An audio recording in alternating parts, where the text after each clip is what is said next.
वालेकुम प्यारे बच्चों, अब वक्त है मेरी पहचान उर्दू कायदे का। प्यारे बच्चों, आज मैं आपको मिलवाने जा रही हूँ एक नए हर्फ से।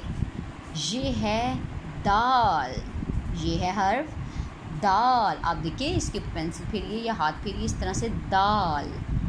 ये है दाल, इसकी आवाज़ है द, इसकी आवाज़ है द। द दरवाज़ा, द दूध। दूध पिया करें, दूध हड्डियों के लिए बहुत अच्छा होता है। द दरख्त, दरख्त पर फल उगते हैं। द दरख्त।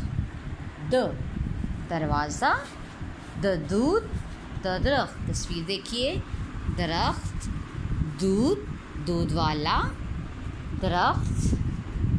अब हम पढ़ेंगे नज़्म।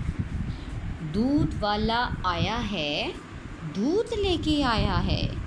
दरवाज़ा खोलें, देख चिल्लाएं, मीठा मीठा दूध ले जाएं। दरख्त हमारे किस काम आता है? दरख्त हमारे बहुत सारे काम आता है। हमें दरख्त लगाने चाहिए। दरख्त से मौसम खुशगवार होता है, दरख्त से बारिशें होती हैं, दरख्त पे फल उगते हैं। द से दरख्त।